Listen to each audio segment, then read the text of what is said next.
बेटा देखिए, आज हम जो है टेस्ट पेपर सीरीज आपका साइंस का बी यानी टेस्ट पेपर 2 डिस्कस करेंगे, जिसका पेपर आपका हो चुका है और हम उम्मीद करते हैं कि पेपर आपका अच्छा होगा। इस पेपर को हम डिस्कस करते हैं।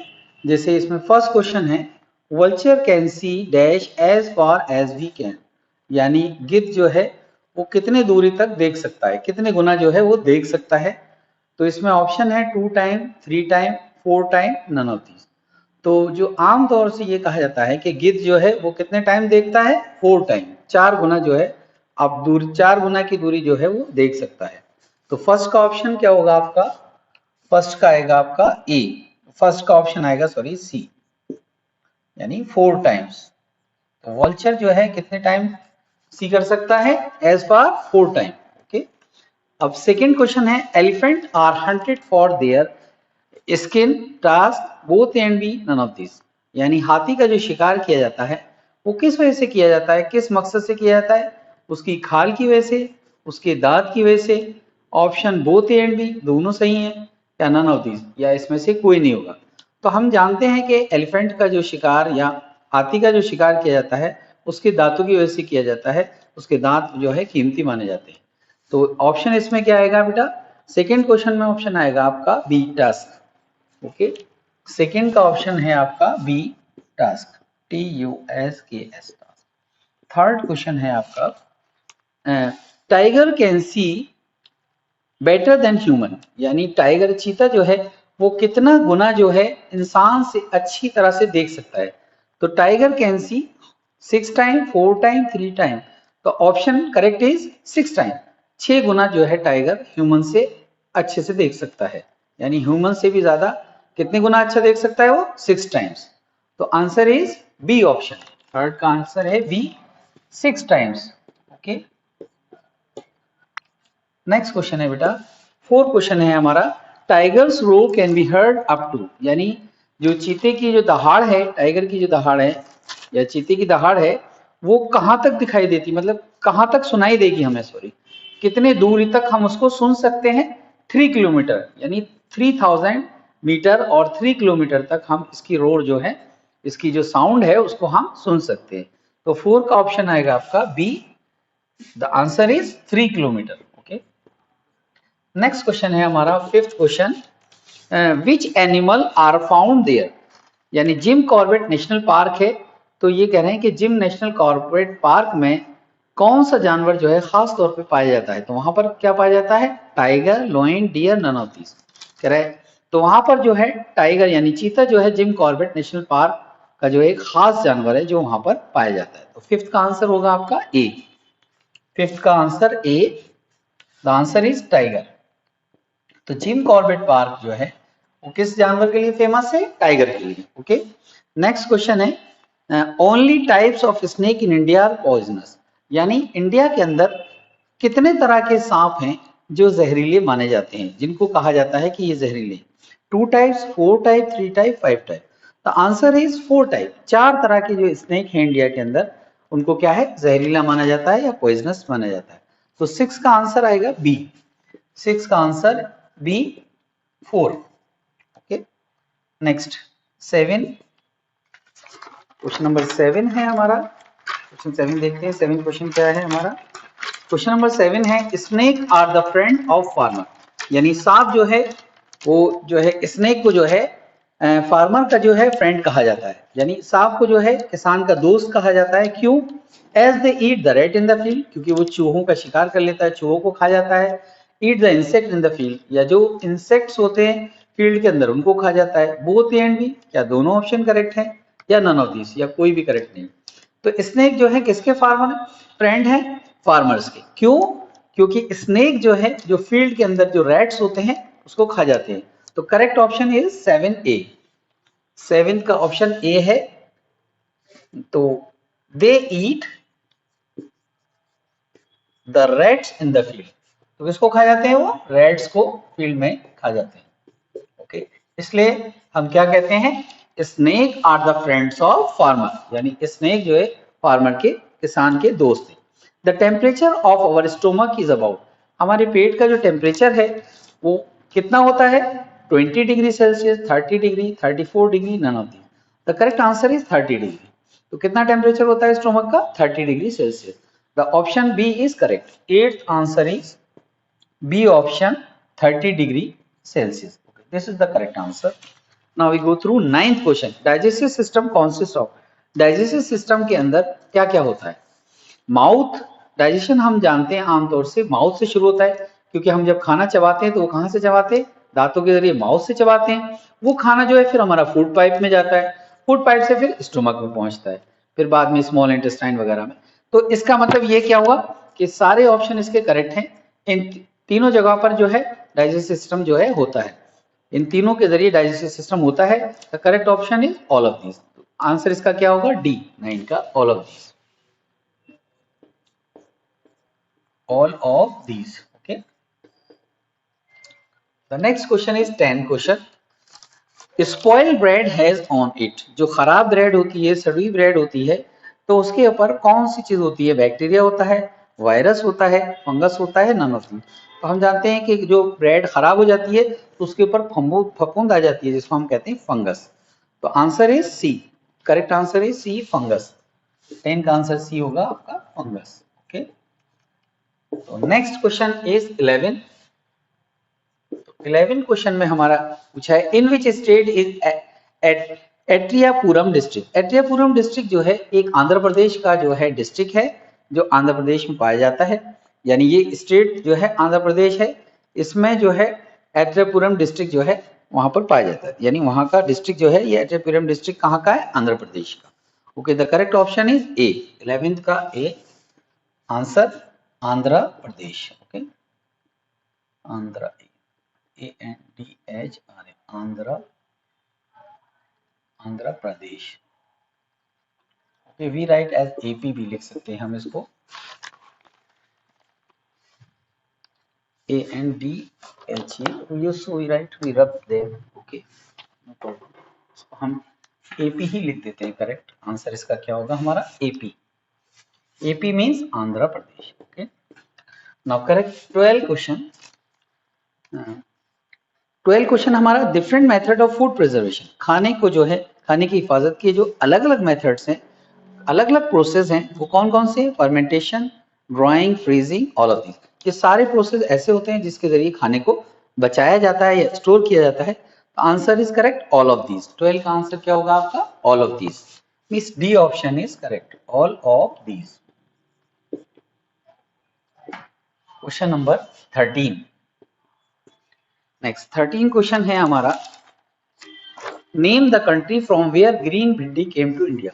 यानी उस मुल्क का नाम बताइए जहां से हरी भिंडी इंडिया के अंदर लाई गई। तो Africa, South America, Kerala, none of these.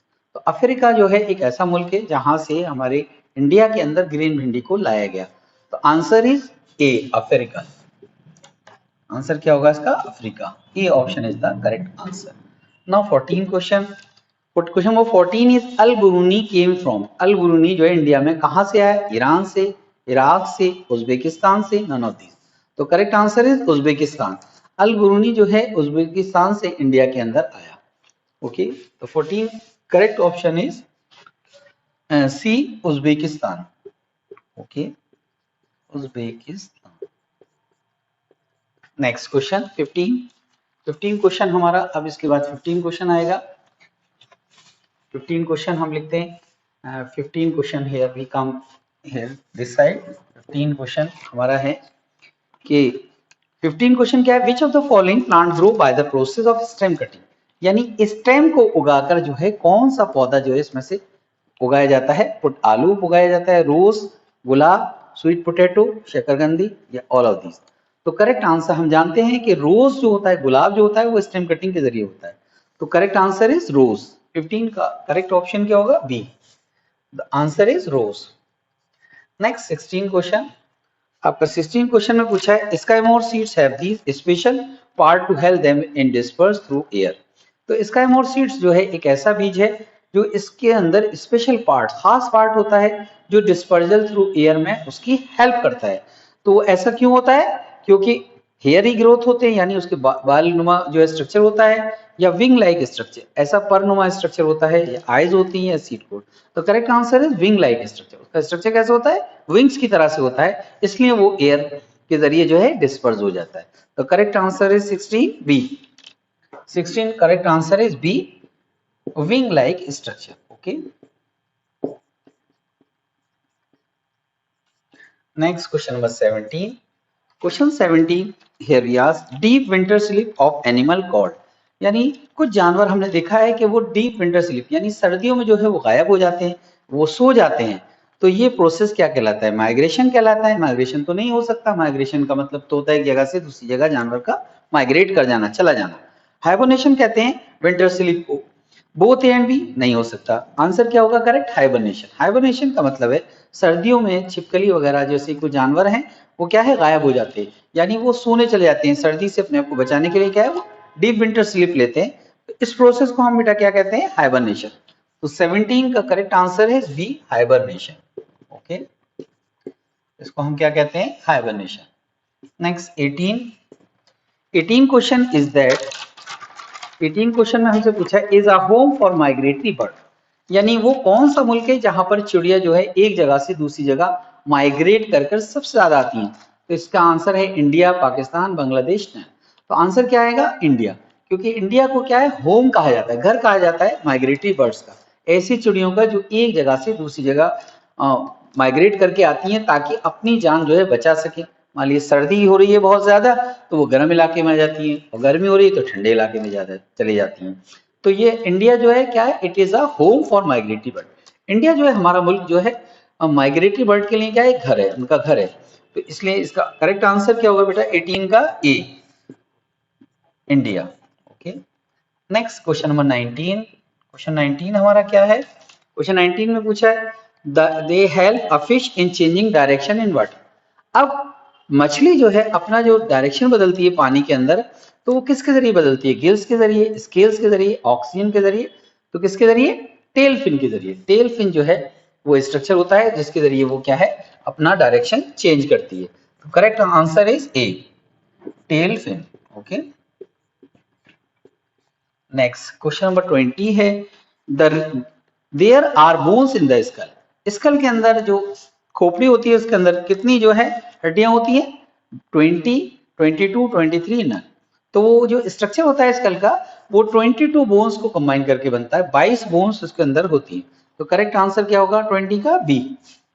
Correct answer of 20 is B. Okay, 22 bones. अब 21। 21 क्वेश्चन क्या है? The rib cage protect the.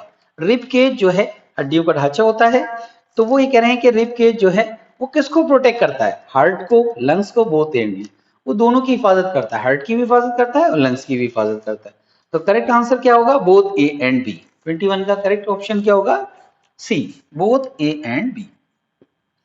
Both A and B, this is the correct answer. Now 22।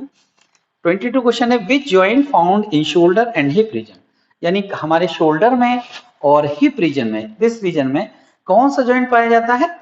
यहां पर हमारे जो है क्या पाया जाता है? Ball and socket joint. Ball and socket joint means ये हम मूव कर सकते 360 के एंगल पर, पूरा जो है कंप्लीट मूव कर जाता है। तो इसका आंसर क्या आएगा? Ball and socket joint. A answer is 22 का A option, ball and socket joint. तो ball and socket joint. okay, ball and socket joint. Now we go through question number 23. Question number 23 हमारा बेटा क्या है? Deficiency of vitamin A. Vitamin A से की कमी से होने वाली बीमारी का क्या नाम है? Night blindness, beri scurvy, none of this. तो बेरी जो बीमारी है वो विटामिन बी की कमी से होती है, स्कर्वी जो विटामिन सी की कमी से होती है, और नाइट ब्लाइंडनेस विटामिन ए की कमी से। यानी इसमें जो है आंखों की रोशनी कम हो जाती है। तो ये विटामिन ए की कमी से होने वाली बीमारी है जिसको क्या कहते हैं हम? Night blindness. तो करेक्ट ऑप्शन इज 23 का ए, night blindness. Night blindness is a disease caused by vitamin A, deficiency of vitamin A, night blindness. Now question number 24. Question 24 here, question number 24 we discuss question 24. Okay, question number 20, which stone use in making jewellery, कौन सा पत्थर ऐसा है जिसको हम as a jewellery use कर सकते हैं, यानी ज्वेलरी के अंदर यूज करते हैं। मार्बल, मार्बल तो नहीं यूज कर सकते हम, इससे तो ताजमहल वगैरह बना हुआ है व्हाइट मार्बल, तो इसके अंदर बोथ ए एंड बी भी नहीं आ सकता, क्वार्टजाइट। तो आंसर क्या आएगा इसका, क्वार्टजाइट। क्वार्टजाइट एक छोटे छोटे बारीक पत्थर होते हैं जो ज्वेलरी में यूज किए जाते हैं। तो करेक्ट आंसर हमारा 24 का B, quartzite, QUARTZIT, quartzite. Now question number 25. Question 25, a crack in earth surface called, जमीन की सरफेस में जो क्रैक होते हैं उनको हम क्या कहते हैं, we called as volcano। इसको क्या कहा जाता है, वॉल्केनो कहा जाता है, we called as volcano। तो 25 का A option is correct, volcano. Okay, next question number 26, volcanic eruption under sea called, यानी जो वॉल्केनिक इरप्शन होता है समंदर के अंदर जो लहर उठती है या वॉल्केनिक इरप्शन होता है उसको हम क्या कहते हैं, tsunami, epicentre, Richter scale, none of this. तो क्या कहते हैं उसको हम, समंदर के अंदर जो बड़ी बड़ी लहरें उठती है वॉल्केनिक इरप्शन अंडर सी, तो वो क्या कहलाता है, सुनामी कहते हैं बेटा उसको, क्या कहते हैं हम, सुनामी। तो 26 का A correct answer tsunami, TSUNAMI, tsunami। Now the next question is 27, which one is not a terrestrial plant, इसमें से कौन सा पौधा ऐसा है जो टेरेस्ट्रियल यानी जमीन पर नहीं पाए, कौन सा प्लैनेट ऐसा है, सॉरी, जो जमीन पर नहीं होता, मींस जमीन से जुड़ा हुआ प्लैनेट नहीं है। तो मरकरी, वीनस, जुपिटर, अर्थ। तो which one is not terrestrial, terrestrial planet किसको नहीं कहा जाता, जुपिटर को नहीं कहा जाता, जुपिटर को जो है हम टेरेस्ट्रियल प्लैनेट नहीं कहते। The correct answer is C, Jupiter. Okay, now we रखते हैं। इसके बाद क्वेश्चन नंबर 27 के बाद हम we come through question number 28। Okay, question number 28 है हमारा, upward thrust is called, 28 upward thrust यानी ऊपर लगने वाला थ्रस्ट जो होता है या फोर्स होती है वो क्या कहलाती है हमारी, उसको हम फोर्स, फोर्स तो है ही, वो अपवर्ड लग रही है, इसको हम क्या कहते हैं, buoyant force. B option is correct, buoyant force. तो ये क्या कहलाती है हमारी, बायंट फोर्स कहलाती है। ठीक है, ओके। क्वेश्चन नंबर 29 है हमारा, क्वेश्चन नंबर 29 है हमारा कि which is not a reason for water pollution, यानी पानी के अंदर जो प्रदूषण होता है या जल प्रदूषण या हम ये कह सकते हैं पानी की आलूगी या वाटर पोल्यूशन, इसमें से किसकी वजह से नहीं होता, इंडस्ट्रियल वेस्ट यानी इंडस्ट्रीज का जो कचरा है, ऑयल स्पिल तेल के फैलने से, throwing of plastic water body यानी प्लास्टिक को पानी में डालने की वजह से, या स्मोक फ्रॉम व्हीकल्स।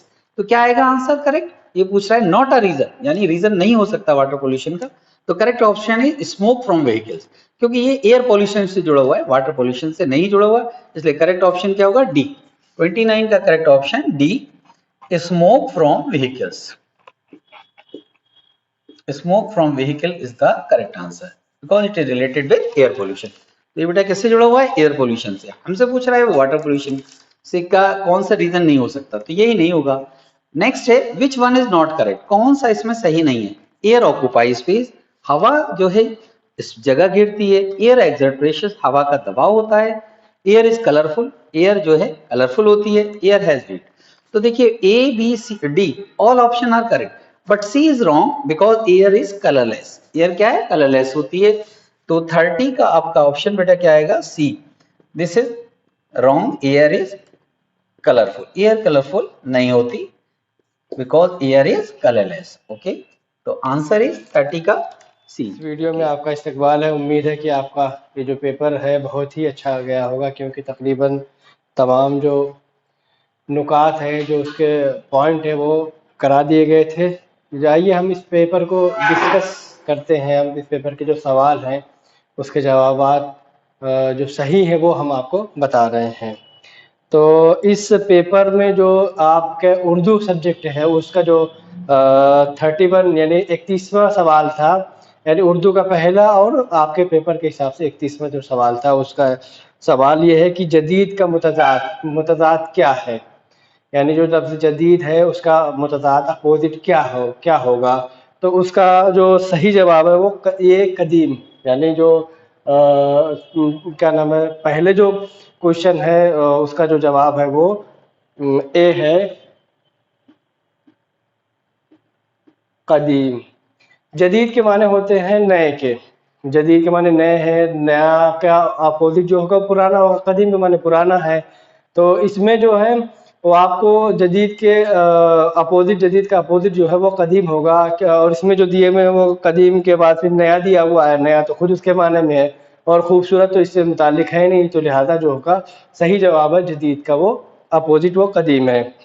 फिर जो 32वां क्वेश्चन है यानी 32 को जो क्वेश्चन है वो है इस्लाम इसमें की जगह पे इस्तेमाल होने वाले अल्फाज को क्या कहते हैं। जो इसमें है उसकी जगह पे इस्तेमाल होने वाले अल्फाज को क्या कहते हैं। जो नाउन है उसकी जगह पे जो अल्फाज इस्तेमाल होते हैं उनको क्या कहते हैं। तो उसको कहते हैं ज़मीर। बाज़ जगह ज़मीर भी बोला जाता है, बाज़ जगह इसमें ज़मीर भी बोला जाता है। तो जो 31वां क्वेश्चन है उसका ए है और 32वें क्वेश्चन का जो है वो जवाब सही बी, क्या जवाब जो है वो सी है, यानी जमीर। जो 32वें क्वेश्चन का जो ऑप्शन सी है वो ही चाहिए, यानी जो जमीर जो इसमें की जगह पर, जैसे अगर कहीं कोई लफ्ज मजमून में आ रहा है या किसी नज़्म में आ रहा है तो उसकी जगह पे जो इस्तेमाल होते हैं, यानी हर जगह नाम का इस्तेमाल नहीं होता है। जो मजमून लिखते हैं तो उसमें जो नाम की जगह पे इस्तेमाल होता है, तो वो हो गया, मैं हो गया, या इस तरह के जो अल्फाज हैं वो इसमें ज़मीर कहलाते हैं और वही इसमें की जगह पर बोले जाते हैं। तो लिहाजा इसमें जो इसमें की जगह पर बोलने वाले अल्फाज जो होते हैं वो ज़मीर होते हैं। फिर उसके बाद जो 33वां क्वेश्चन है उसका ये है कि जो 33वां जो क्वेश्चन है उसका जो जवाब, उस सवाल ये है कि वो आला जिससे छोटी चीजें बड़ी नजर आती हैं उसे क्या कहते हैं। जो आला है और उसको जो छोटी चीज है उसको करीब करके जो देखा जाता है उसको क्या कहते हैं। तो उसका जो सही जवाब है खुर्दबीन है। जो आपके सबक से है तो सफाई में पढ़ाया गया था, खुर्दबीन के क्या माने हैं, तो वही है जिसको माइक्रोस्कोप बोलते हैं, वही उसी चीज का वो पूछा गया है सवाल कि वो आला जिससे छोटी चीजें बड़ी नजर आती हैं क्या कहते हैं, तो खुर्दबीन करते हैं। तो उसका जो 33वां जो क्वेश्चन का ऑप्शन है वो बी वो सही है, खुर्दबीन। जो बड़ी चीजें को, जो छोटी चीजों को बड़ी करके दिखाया यानी बिल्कुल करीब करके दिखाया उसे खुर्दबीन कहते हैं। और जो 34वें क्वेश्चन का जो 34वां जो क्वेश्चन है वो ये है कि डॉक्टर मुख्तार अहमद अंसारी को कहाँ दफन किया गया। जो डॉक्टर मुख्तार अहमद अंसारी आपके चैप्टर में था उसके मुताबिक बताया गया था, तो उसमें उनके इंतकाल को पूछा गया कि उनका इंतकाल उनको इंतकाल होने के बाद कहाँ दफनाया गया था।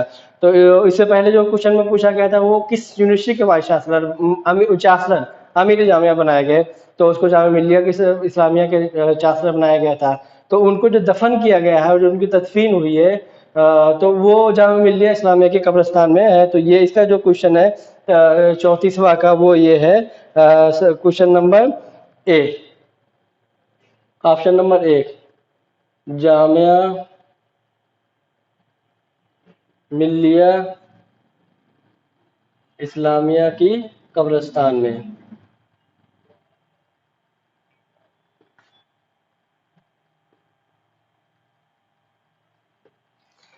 तो डॉक्टर मुख्तार अहमद अंसारी वहीं के जब चांसलर थे, तो जब इनका इंतकाल हुआ तो उसी की कब्रिस्तान में इनको दफन किया गया। जो 35वां क्वेश्चन है उसका वो ये है कि बहादुर शाह जफर को जिला वतन करके कहाँ भेजा गया। आपको इसके नुकात भी लिखाए गए, पढ़ाए गए, तो उनको जो है इसका जो जवाब है बहादुर शाह जफर को क्या नाम है मुल्क बदर करके, वतन बदर करके कहाँ भेजा गया, तो उनको भेजा गया है रंगून में। इसका जो ऑप्शन है वो ऑप्शन सी सही है, ऑप्शन सी रंगून। यानी हिंदुस्तान से जब उनको 1857 की जब गदर हुई, गदर में जब उनको गिरफ्तार कर लिया गया, जब दोबारा अंग्रेजों ने दिल्ली पे कब्जा किया तो उनको गिरफ्तार किया गया। तो उनको गिरफ्तार करने के बाद जब मुकदमा चलाया गया, मुकदमे में वो बगावत के जिम्मेदार करार पाए गए, तो उसको उनको जो है बगावत कहते हैं और बाज़ लोग तो उसको क्या नाम है जंग आज़ादी की पहली लड़ाई कहते हैं। तो इसके जिम्मेदार करार पाए गए, तो इसी की वजह से उनकी सजा में उनको हिंदुस्तान से बाहर रंगून भेज दिया गया और आखिरी वक्त तक वो रंगून में ही मुकीम रहे और वहीं पे उनका इंतकाल हुआ और वहीं पे उनकी तदफीन हुई है। फिर उसके बाद जो है आपका 36वां जो क्वेश्चन है उसका वो यह है कि दरिया की एक एक लहरों को क्या चीज नहलाती है। आपके जो सबक है चादरी उसमें पढ़ाया गया था दरिया की एक एक चीजों को चादरी जो दरिया की एक एक लहरों को चादरी नहला रही है चादरी। तो इसमें जो इसकी जो ऑप्शन सही है वो ए है, चांदनी।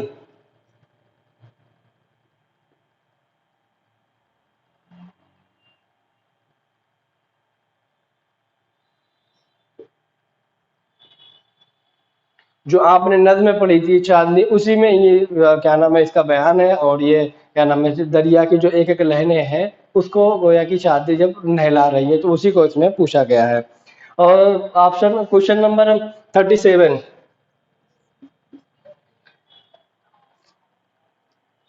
इसमें पूछा गया कि मौलाना बरकतुल्लाह भोपाली पेरिस में किस अखबार के एडिटर मुकर्रर किए गए। यानी जब मौलाना बरकतुल्लाह भोपाली क्या नाम है वो पेरिस में गए तो उनमें वहाँ पे एक अखबार निकलता था अल इनकलाब, तो उसके एडिटर बनाए गए। तो इसका जवाब जो है वो ए सही है, अल इनकलाब।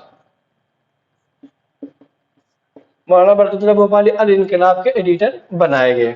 और क्वेश्चन नंबर 38 जो है उसमें ये पूछा गया है कि बीवी फातिमा का इंतकाल किस उम्र में हुआ। मतलब आपकी जब इंतकाल हुआ तो आपकी एज क्या थी, क्योंकि आप सल्लल्लाहु अलैहि वसल्लम से बीवी फातिमा को खास लगाव था। तो लिहाजा आपने भी ये बताया था कि वो मतलब मेरे पास मेरी अहले बैत में सबसे पहले जो मुलाकात होगी वो आपसे होगी, यानी बीवी फातिमा से होगी। तो इसमें वो क्या नाम बहुत खुश हो गए और उनका इंतकाल आपसे तकरीबन 6 महीने बाद हुआ। और उनकी उम्र जो थी वो तकरीबन 23 साल थी।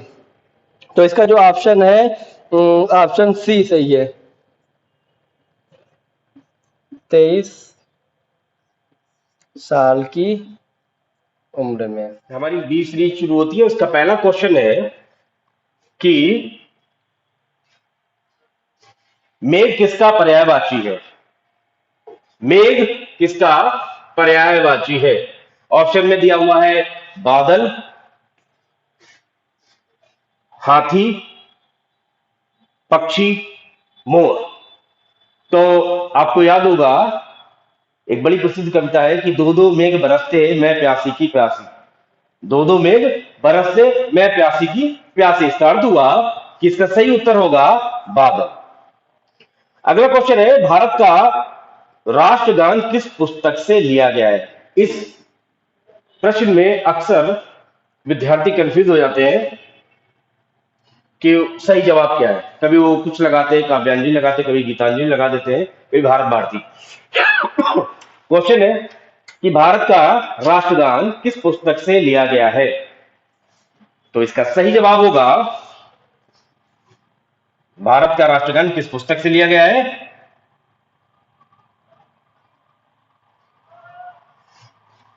गीतांजलि से।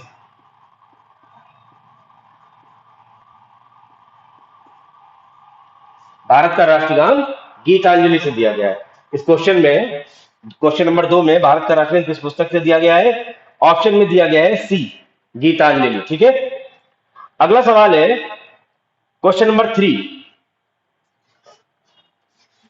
क्वेश्चन नंबर 3 क्वेश्चन नंबर 3 में दिया गया है कि मराठी किस लिपि में लिखी जाती है। मराठी लिपि किस लिपि में लिखी जाती है। मराठी भाषा किस लिपि में लिखी जाती है। ऑप्शन में इसमें ऑप्शन दिए गए हैं रोमन, देवनागरी, गुरुमुखी और फारसी। तो रोमन में नहीं लिखी जाती है। रोमन में पश्चिमी देशों की भाषाएं, अंग्रेजी, फ्रेंच, स्पेनिश, ये भाषाएं लिखी जाती हैं। और गुरुमुखी में पंजाबी लिखी जाती है। ठीक है। गुरुमुखी लिपि में पंजाबी लिखी जाती है। और बचता है हमारे पास ऑप्शन डी, फारसी। तो फारसी भी नहीं है। फारसी भाषा आपको पता है वो अलिबे उर्दू लिखी जाती है, उसमें अरबी भी उसी में लिखी जाती है, फारसी खुद भाषा उसी में लिखी जाती है। तो आखिर में जो हमारे पास ऑप्शन बचता है वो है बी, देवनागरी। तो इसका सही जवाब होगा क्वेश्चन नंबर 3 का बी, देवनागरी।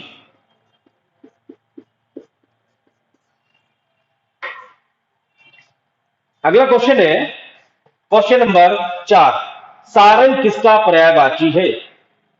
सारंग किसका पर्यायवाची है। देखिए सारंग जो है वो कई चीजों के लिए यूज होता है। हिरन के लिए यूज होता है, इसके अलावा कभी कभी शेर का भी आपको देखने को मिल जाएगा। फिलहाल इसमें जो ऑप्शन दिए हैं वो है घोड़ा, चूहा, हिरन, हाथी। तो सारंग जो है वो हिरन का पर्यायवाची है। घोड़े का आपको पता होगा, घोड़े का अश्व, घोटक, सैंदव है, तुरंग, ये घोड़े का है। हाथी का गज है, गजानन है, गजराज है और मतंग है, ये हाथी का पर्यायवाची है। और चूहा, चूहा का मूषक, ये चूहे का है।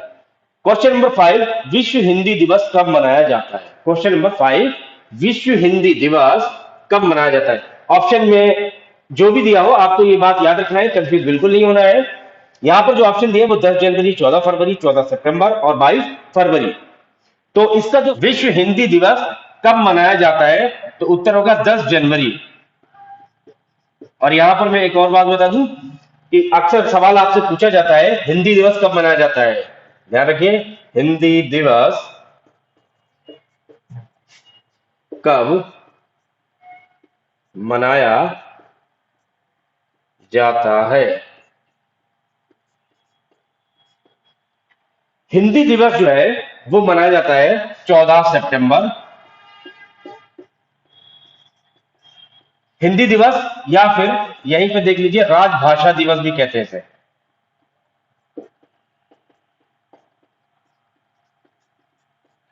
हिंदी दिवस या राजभाषा दिवस, ये 14 सितंबर को मनाया जाता है और विश्व हिंदी दिवस 10 जनवरी को मनाया जाता है।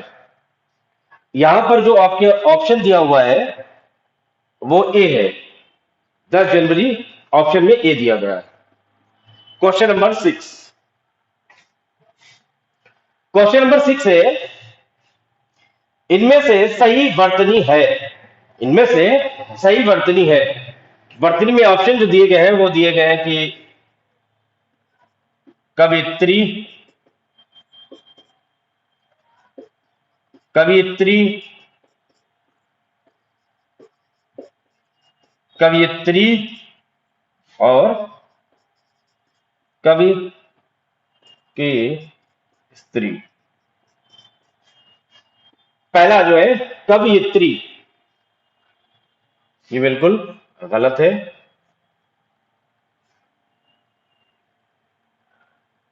कवियत्री ये भी गलत है।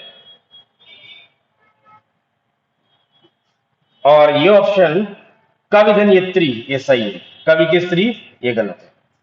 तो आपके जो क्वेश्चन के अकॉर्डिंग जो ऑप्शन दिया है इनमें से सही वर्तनी है कवियत्री, कवित्री। तो इसमें इसका ए सही है, इसका ए सही है, ये कवित्री सही आंसर है इसका। अगला सवाल है, रोटी किस प्रकार का शब्द है? रोटी शब्द किस प्रकार का है? आपको बताया था कि उत्पत्ति के आधार पर शब्दों के भेद बताए थे, तद्भव, तत्सम, देशज और विदेशज। तो रोटी शब्द ना तो तद्भव है ना ही तत्सम है। अब हमारे पास दो चीजें बचती हैं, या तो वो देशज है या विदेशज है।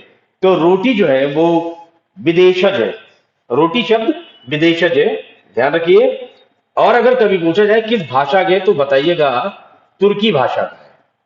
रोटी विदेशी शब्द है और तुर्की भाषा का ये शब्द है रोटी। आपके ऑप्शन के अकॉर्डिंग क्वेश्चन नंबर 7 में, क्वेश्चन नंबर 7 में जो ऑप्शन दिया गया हुआ है वो ए है, विदेशज। ए दिया गया है विदेशज, उत्तर ए।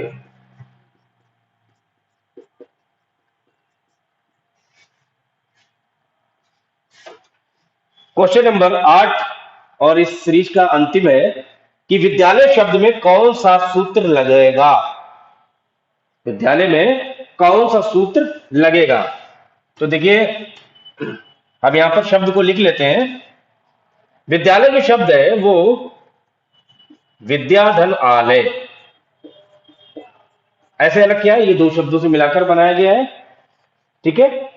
तो जाहिर है ये स्वर संधि है। हम यहां पर देख लेते हैं इसका पहले पद का अंतिम वर्ण, इसमें स्वर आता है बड़ा, प्लस इस वाले पद का दूसरे पद का पहला जो वर्ण आएगा वो आएगा बड़ा। तो इसका मतलब है कि विद्यालय में कौन सा सूत्र है, तो आ बड़ा प्लस बड़ा, ये सूत्र आएगा, बड़ा प्लस बड़ा बराबर बड़ा। इसमें ऑप्शन सी दिया गया हुआ है, यह है सी। स्वर संधि है, ध्यान रखिए विद्यार्थियों, ये स्वर संधि है और उसमें भी ये दीर्घ संधि है, स्वर की दीर्घ संधि है।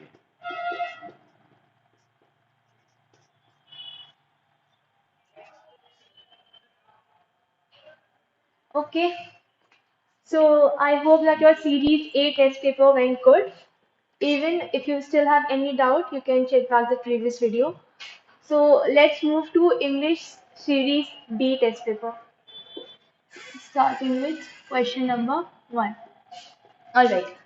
The first question states that dash earth revolves around dash sun. The options are as follows: a and, the, a और an. तो all of them are articles. A and the तीनों क्या होते हैं? आर्टिकल्स होते हैं. अब हमें एक आर्टिकल हमको लगाना है अर्थ से पहले, एक यहाँ पे डैश है, और एक जो है वो हमको लगाना है सन से पहले. एक डैश यहाँ है. Dash earth revolves around dash sun. Okay, so हमारे पास आर्टिकल है A and the. See, earth is a unique thing. Earth एक ही है, पूरी यूनिवर्स में एक ही अर्थ है, पूरी यूनिवर्स में एक ही सन है. यानी क्या हो गया? ये एक स्पेशल चीज हो गई, ये एक यूनिक चीज हो गई. और कोई भी अगर स्पेशल या यूनिक चीज होती है तो उससे पहले हमेशा कौन सा आर्टिकल लगता है? The. So the correct sentence will be the earth revolves around the sun. So for question number 1, the correct option would be option B. The. Okay. Now let's move to question number 2. Right? Question number 2. Copper is a dash useful metal. Copper is a dash useful metal. The options are and, the, a or no article. Again, you have to place one of the article, either a, either an or either the. Article लगना कहाँ है? Before useful. Right? Copper is dash useful metals. Now, if you look at useful, it starts with a U, right? And we know that A, E, I, O, U, these all are vowels, and we place and before vowels. So it should be and, but it's wrong. Why? Because if we pronounce useful, it's not useful, it's useful. Useful. Yani this is giving the sound of Y. Useful. Y, and then afterwards Y we have U. Useful. So because it is giving the sound of Y and the first sound is coming of Y and not of U, the correct article would be A. So copper is a useful metal. So for question number 2, the correct option would be C. Question 2, correct option is C. Now let's move to question number 3. Question number 3, wait a second. It states that the horse heard dash. The horse heard dash. The examples are itself, himself, themselves or herself. Now all of the 4 options are pronouns. These all are reflexive pronouns. Himself, herself, itself, herself. Right? So all of these are reflexive pronouns. Now the horse heard dash. Horse is an animal. And we know that for an animal, we never use himself or herself. And themselves is used for plural noun, right? And there is a single horse here. For animal and things, we always use it. So the correct option would be itself. The horse heard itself. So for question number 3, the correct option would be A, itself. The horse heard itself. Next.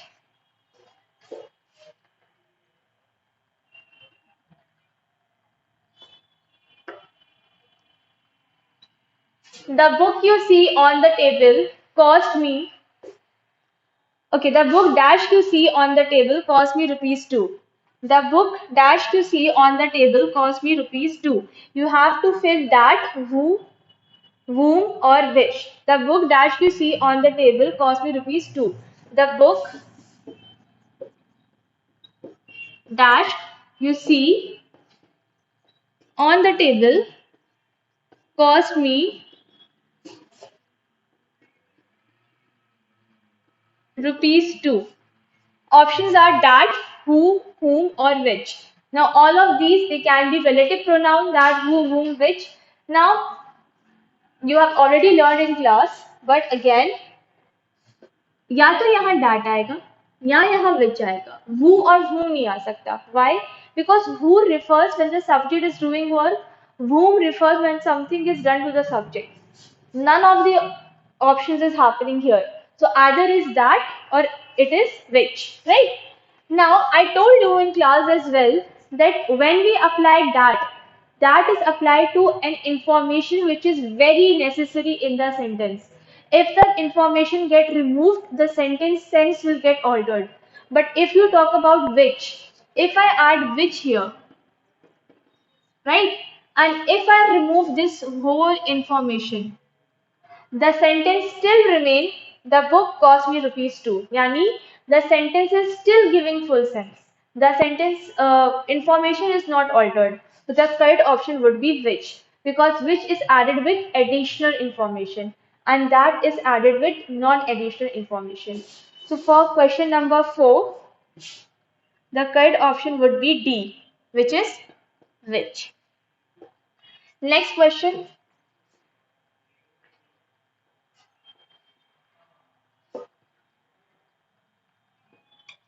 Next question states that she comes here, and then we have to change this sentence into present continuous, right? She comes here, she comes here. ठीक. So first of all, identify the current tense of the sentence. So यहाँ पे verb क्या है हमारा comes, and it is present in V1 form. So this tense is simple present tense, and now we have to convert it into present continuous tense. So we know for making a sentence into a present continuous tense, we have to add is or am or are plus verb का first form and ing, or you can say verb fourth form, right? So because she singular person, we are adding is, and this is our verb.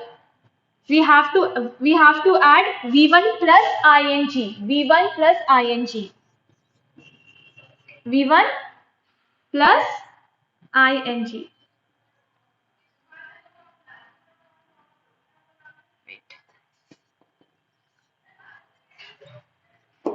The sentence would be she is coming here. ठीक है? She is coming here. Sentence will be she is coming here. So for question number 5, the correct option would be B. She is coming here. This is your present continuous. So for making a present continuous tense sentence, you have to apply is or am or are plus verb first form ing, and this is also called verb fourth form. So this is your present continuous tense sentence.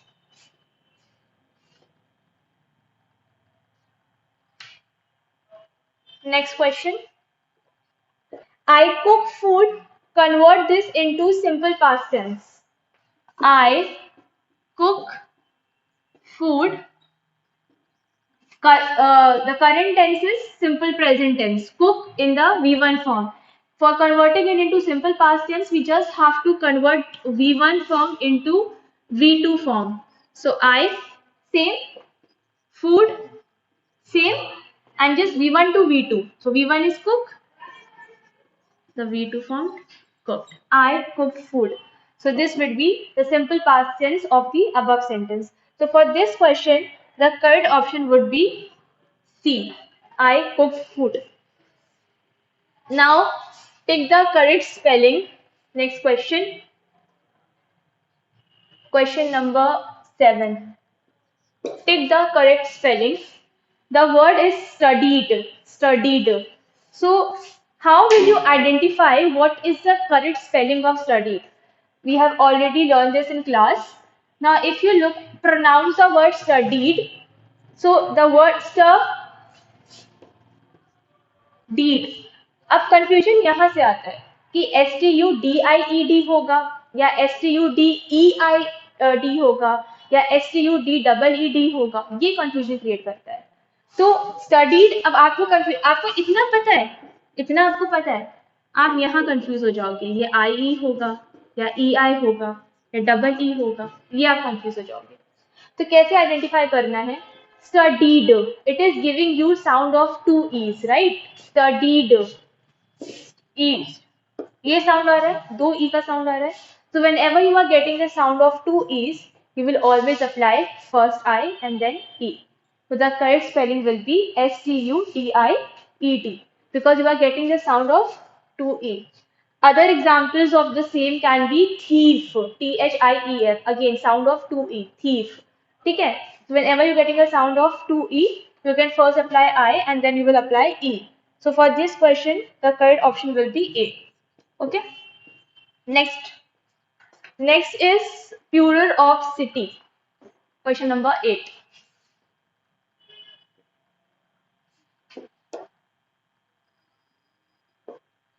Plural of city. The plural of city is cities. The plural is cities. Okay. Option number C. And let's move to last question. 9.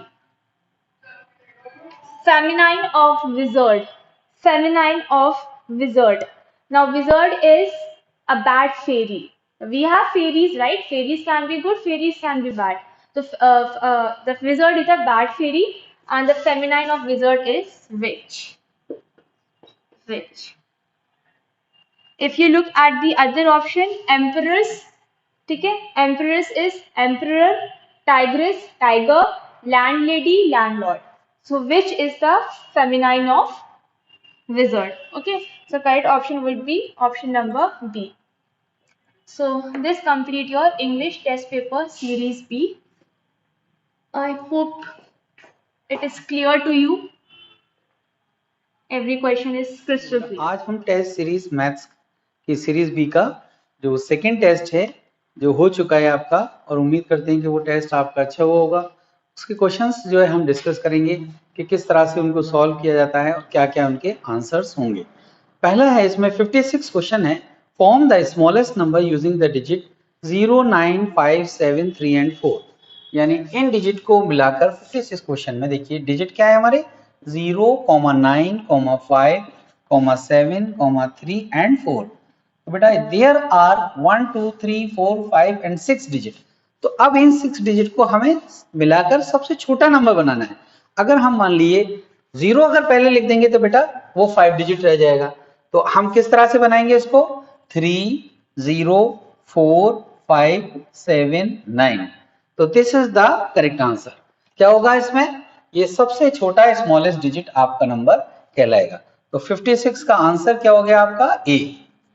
56 का answer sorry क्या हो गया आपका 56 का answer B.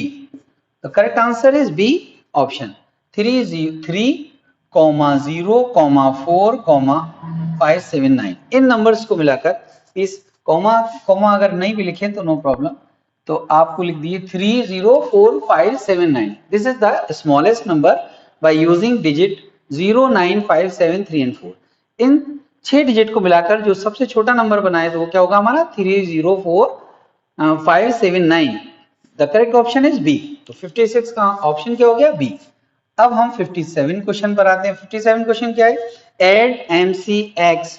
तो we write as MCX 7 plus MCX 6। Okay, we write this M means M का मतलब क्या होता है 1000। ओके, और CX means 1000 plus 100 plus 17। Okay, now if we add 1000 okay plus CX means 110 plus 6। so here is 1000 plus 100 plus 17 is 1017। okay, तो we write as 1000। तो here अगर हम इनको ऐड करेंगे तो क्या होगा बेटा 1000 2000 हो गया, और here is 110 और 100 मीन्स 210 हो गया, तो 2210 हो गया ये, और 17 और 6 23, तो here is come 2223. तो which option is correct? This one correct option. Okay, A. तो ये right answer is M C triple X. Okay, 1 2 3. तो here यहाँ पर कितना हो गया? 2000 हो गया, 200 हो गया और 33 हो गया. ओके, तो we write as कितना हो गया है? 17 और here is 16. Okay, 110 plus 6. Okay, तो करेक्ट ऑप्शन क्या होगा इसमें आपका? 1117. ओके, यहाँ हो गया 1000, ये हो गया 100, ये हो गया और 17 ये हो गया. तो ये 1000 और 1000 2000 हो गया, 2000 और 110 और 100 210 और 17 और 3 20 210 और 23 233 2233. The correct option is this. You see here 1000 1000 2000 or here 2000, here is 200. Okay, 1 2 3 33. So 2233 is the correct answer. 57 option A is correct. Okay, now we go through question number 58. Question number 58 में बेटा क्या पूछा है? What should be added to 495,321 to get 430922223. तो अब इसका सबसे आसान तरीका है कि हम जो बाद वाला नंबर है उसमें से हम क्या करेंगे, क्वेश्चन को हम दोबारा से देख लेते हैं बेटा. 58 क्वेश्चन है क्या? What should be added to 495,321 to get 43. तो 4309223. Okay, now we write as how many digit? 3 2 5 6. 3 2 5 6. Here we write like this: 4 9 5 3 2 1. Now we subtract them. Okay, 3 minus 1 2, 2 2 minus 0, 12 minus 3 9, 8 minus 5 3. Okay, 10 minus 9 1, 12 minus 4 8. So here is 3813902. The correct option is 3813902. The correct option is A. So 58 answer is A. You get this. Question number 59. Which of the following are twins prime? Twin prime बेटा किसे कहते हैं? Twin primes वो number होते हैं जिनका difference क्या होता है? 2 होता है. तो here we see 3,5. तो 5 में से 3 गया, कितना बचा? 2 बचा. 5 में से 3 गया, 2 बचा. 7 5,7. 7 में से 5 गया, 2 बचा. 13 minus 11 2 बचा. तो all the differences are 2. So all the numbers are twin prime. So correct option is all of these. तो 59 का ऑप्शन बेटा क्या हो जाएगा आपका? D, all of these. सारे नंबर क्या है इसके? ट्विंस प्राइम है. Okay, next question number 60. We come on question 60. HCF and LCM of two number are 15 and 60. If one number is 10, find the other number. आपको HCF और LCM दो number का दे रखा है और एक नंबर भी दे रखा है. आपसे पूछा है दूसरा नंबर क्या होगा. तो अब हमें मालूम है कि HCF जो होता है हमारा और LCM का प्रोडक्ट जो होता है वो दो नंबर के प्रोडक्ट के बराबर होता है. Product of two number means first number, okay, first number into second number, यानी फर्स्ट नंबर और सेकंड नंबर्स का जो प्रोडक्ट है उसके बराबर होता है. तो HCF हमें कितना दिया है? इसमें 15 दिया हुआ है. LCM कितना दिया हुआ है? 60 दिया हुआ है. फर्स्ट नंबर क्या दिया हुआ है हमें? 10. तो अदर नंबर पूछ रहा है, सेकंड नंबर पूछ रहा है हमसे. तो सेकंड नंबर निकालने के लिए क्या करेंगे हम? 15 into 60 upon 10. तो we get the second number. अब हमें सेकंड नंबर इस तरह से मिल जाएगा. तो 0 से 0 कैंसिल, 15 6 90. तो सेकंड नंबर हमारा क्या हुआ बेटा? सेकंड नंबर हमारा हो गया, second number is 90. Second number हमने गेट कर लिया कि वो 90 होगा. The correct option is B. इसका करेक्ट ऑप्शन बी होगा 90. Now we go through question number 61.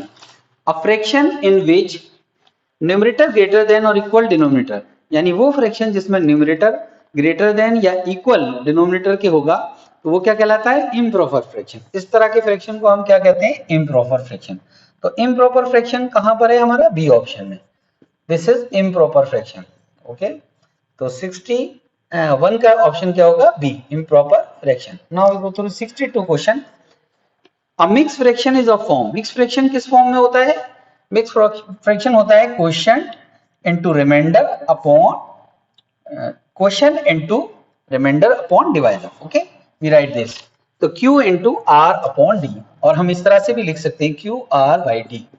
तो करेक्ट ऑप्शन इज ए। 62 का करेक्ट ऑप्शन क्या होगा? ए। अब now 63, fill in the missing value. तो आपको मिसिंग वैल्यू बतानी है। ये दे रखा है आपको मिसिंग नंबर, हियर 12 है, ये 33 है और ये 36। तो वी चेक देम। अब हम इधर चेक करेंगे, 12 3 जा 36। तो यहाँ पर हम क्या नंबर लिखें जो 3 से हो जाए मल्टीप्लाई? 11। 11 3 जा 33, 12 3 जा 36। तो 11 63 का ऑप्शन होगा, जो होगा आपका ऑप्शन नंबर ए। ओके, 63 का ऑप्शन क्या होगा? करेक्ट ए। हमारा 63 क्वेश्चन हो चुका बेटा। 63 के बाद हम आते हैं 64 क्वेश्चन पर।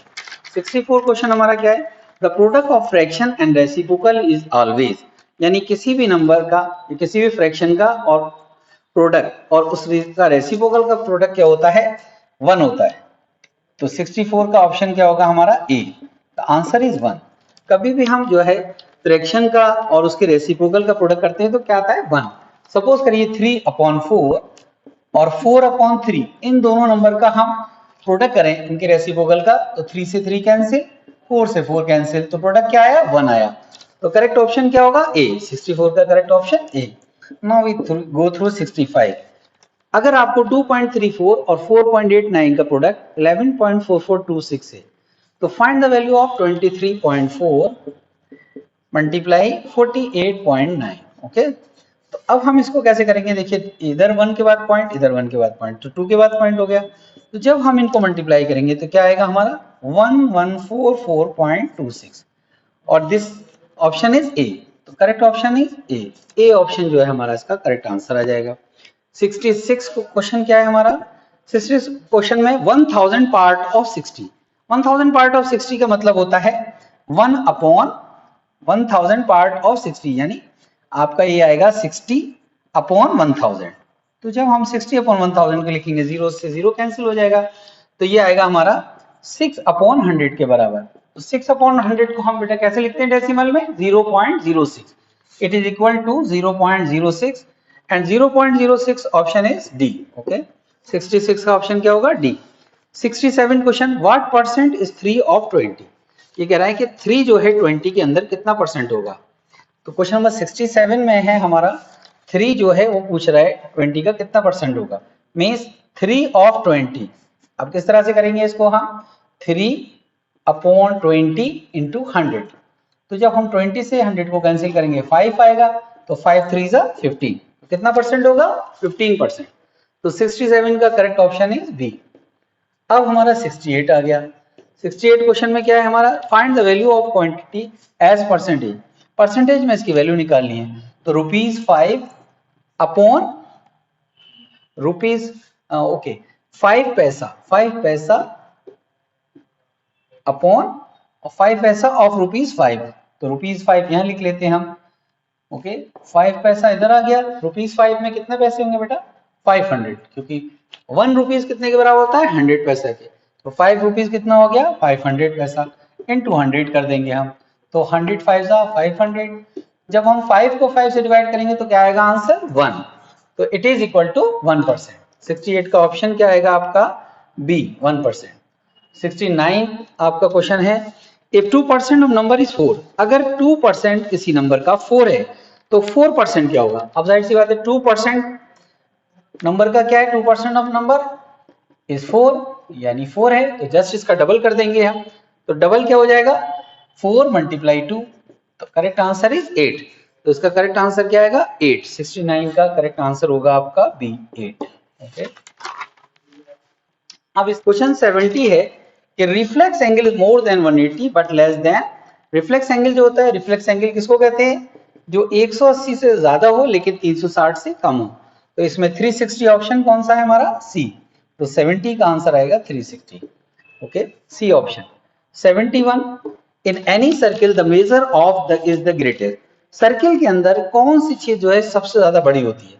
तो जाहिर सी बात है सर्किल का जो पेरीमीटर होता है वो सबसे बड़ा होता है। तो पेरीमीटर ऑफ सर्किल को क्या कहते हैं हम? सर्कमफ्रेंस। तो correct option is A, circumference is the, in any circle the measure of circumference is greater. Circumference, circumference कहते हैं पेरीमीटर ऑफ सर्किल। 72 क्वेश्चन है हमारा, the volume of cube is 343 metre. Volume हमको दे रखा है 343 मीटर क्यूब। अब हमसे पूछ क्या रहा है? वो साइड पूछ रहा है। तो अब हम साइड करेंगे क्यूब रूट कर देंगे वॉल्यूम का। तो जब हम क्यूब रूट करेंगे वॉल्यूम का तो ये क्यूब किसका होता है, 7 का क्यूब होता है, 7 × 7। तो अब आंसर क्या आएगा हमारा, करेक्ट आंसर इज 7। 7 का एक पेयर बन गया क्यूब का, तो आंसर इज 7 सेंटीमीटर। तो 72 का करेक्ट ऑप्शन ए। अब इसके बाद 73, how many 6 centimetre cubical block can be cut out from a side 24 centimetre. अब ये कह रहा है कि 24 क्यूब के, तो वो वॉल्यूम ऑफ क्यूब लिख लीजिए आप ऊपर, ठीक है। वॉल्यूम ऑफ क्यूब क्या होगा, 24 × 24 × 24, साइड का क्यूब होता है या एज का क्यूब। इसके अलावा फिर वॉल्यूम ऑफ क्यूबॉइड लिख लिए, फिर अनदर क्यूब लिख लिए, क्या है वो, 6 × 6 × 6, ठीक है। दोनों वॉल्यूम क्यूब के आपने रख दिए। अब आप कट कर दिए, 6 4 × 24, 6 4 × 24, 6 4 × 24। जब हम आपको 4 को 3 दफा मल्टीप्लाई करेंगे तो ये क्या हो जाएगा, 64। The correct answer is 64 and the correct answer 64 is A option, okay. अब इसके बाद हमारे find the average of first 7 multiple of 7, यानी आपको 7 मल्टीपल लिखने हैं, फर्स्ट 7 मल्टीपल, यानी 7, क्वेश्चन नंबर हमारा 74, 7 14 21 28 35। नाउ वी सम देम, सम करेंगे हम, 8 5 13 14 और 4 कितना हो गया, ये हम सम कर लेते हैं इसको, ये हमारा सम आएगा, नहीं सम कर लेते हैं इसको, ओके। 21 और 21, 8 5 13 14 15 5 1 2 2 to the 4 2 4 6 9 और 1 10 105। तो इसका सम आया 105। तो जब हम एवरेज निकालते हैं तो पहले टोटल सम करते हैं और जितने भी नंबर होते हैं उनको उनसे क्या करते हैं, हम डिवाइड करते हैं। तो 105 को हम 5 से 7 से सॉरी डिवाइड करेंगे, क्योंकि ये फर्स्ट 7 मल्टीपल है, 7 मल्टीपल ऑफ 7। तो सबसे पहले हम 7 मल्टीपल लिख लेते हैं, this is not correct, 7 multiple लिख लेते हैं, 1 2 3 4 5, ओके। जब हम इनका 7 मल्टीपल लिखेंगे, अब हमें करना क्या है, इसको 7 से डिवाइड कर देना है, सबको प्लस करके 7 से डिवाइड कर देना है। जब हम इनको सबको प्लस करके 7 से डिवाइड करेंगे तो करेक्ट आंसर क्या आएगा हमारा, 28। तो 28 ऑप्शन कौन सा है हमारा, बी, ओके। 28 बी ऑप्शन आ गया हमारा, सबको प्लस करके हमने क्या किया, 7 से डिवाइड कर दिया, ओके, एवरेज निकाल दिया। अब क्वेश्चन नंबर 75 है। क्वेश्चन 75 में हमारे हमसे क्या पूछा गया है, 9.15 kg is equal to gram, 9.15 kg, okay. अब हमें इसको किस में करना है, ग्राम में निकालना है। तो एक 1 kg कितने के बराबर होता है, 1000 ग्राम के बराबर होता है। तो हम इसको 1000 से मल्टीप्लाई कर देंगे, तो यहाँ 100 आ गया, यहाँ 1000 कर दिया हमने, 2 0 कैंसिल हो गए, तो आंसर क्या है, 9150 ग्राम। तो correct option is A option, 75 का 9150 gram. Now come on question number 76।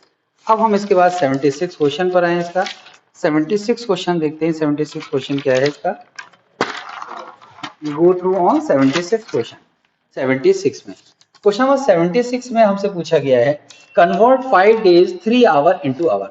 5 days 3 hour को किसमें करना है बेटा, आवर्स में करना है। तो 1 डे जो होता है हमारा 24 आवर के बराबर होता है, okay.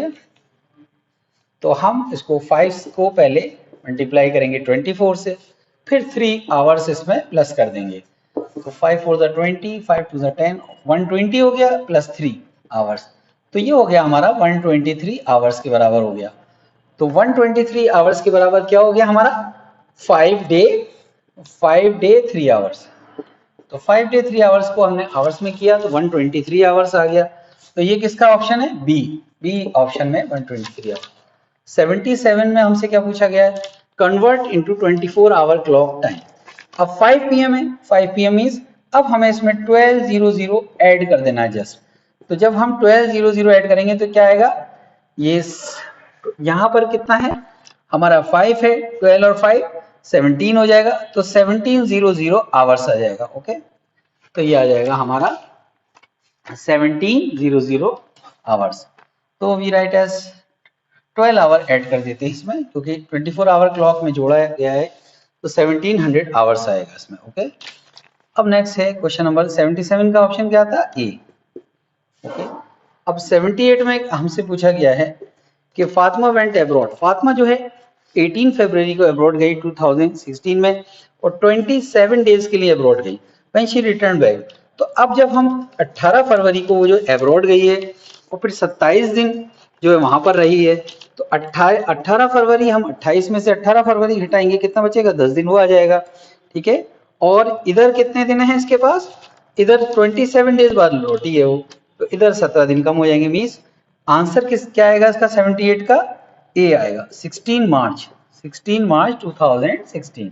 This is the correct option. 16 मार्च 2016 में जो है वो वापस आ जाएगी।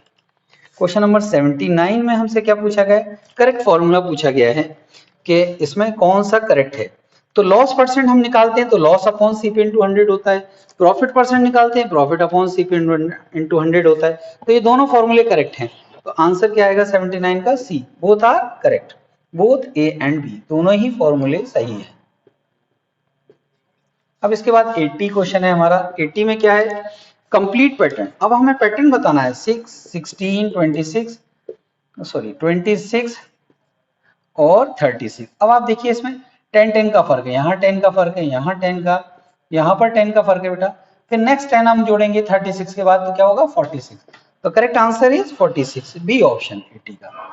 अब 81 में हमसे क्या पूछा गया है, 81 में which are example of 2D shape. 2D shape का मतलब ये होता है जिसके अंदर लेंथ ब्रेथ होती है। तो रेक्टेंगल है, स्क्वायर है, ट्राइंगल है, तो ये क्या है, सब 2D शेप्स है। तो answer correct is D, all of these. Next 82 में which are example of 3D shapes कौन से हैं, तीन साइड्स वाले। इसमें क्या है, क्यूबॉइड भी होता है, क्यूब भी होता है, कोन भी, तीनों आते हैं। तो इसमें आंसर क्या आएगा आपका करेक्ट 82 का डी, ऑल ऑफ दीज।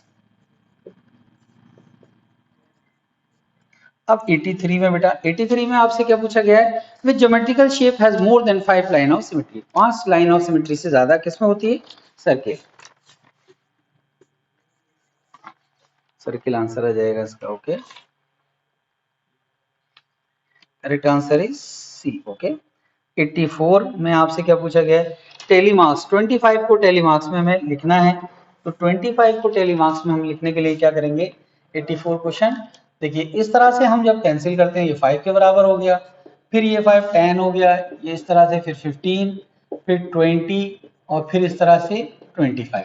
तो करेक्ट ऑप्शन इज ए, 84 का ए ऑप्शन हो गया। 85 last question, bar graph are made by using bar of equal width. तो बार ग्राफ जो आमतौर से बनाया जाता है, इक्वल विड्थ किसकी रखी जाती है, रेक्टेंगुलर शेप की। तो इसका आंसर क्या होगा 85 का B option, rectangular, okay. The whole question are finish, I think you can understand. सारे क्वेश्चंस के हमने जो है टेस्ट 2 के सॉल्यूशन डिस्कस कर लिए, आंसर डिस्कस कर लिए और सब एक स्टेप बाय स्टेप इसको हमने डिस्कस किया, okay. Have a nice day.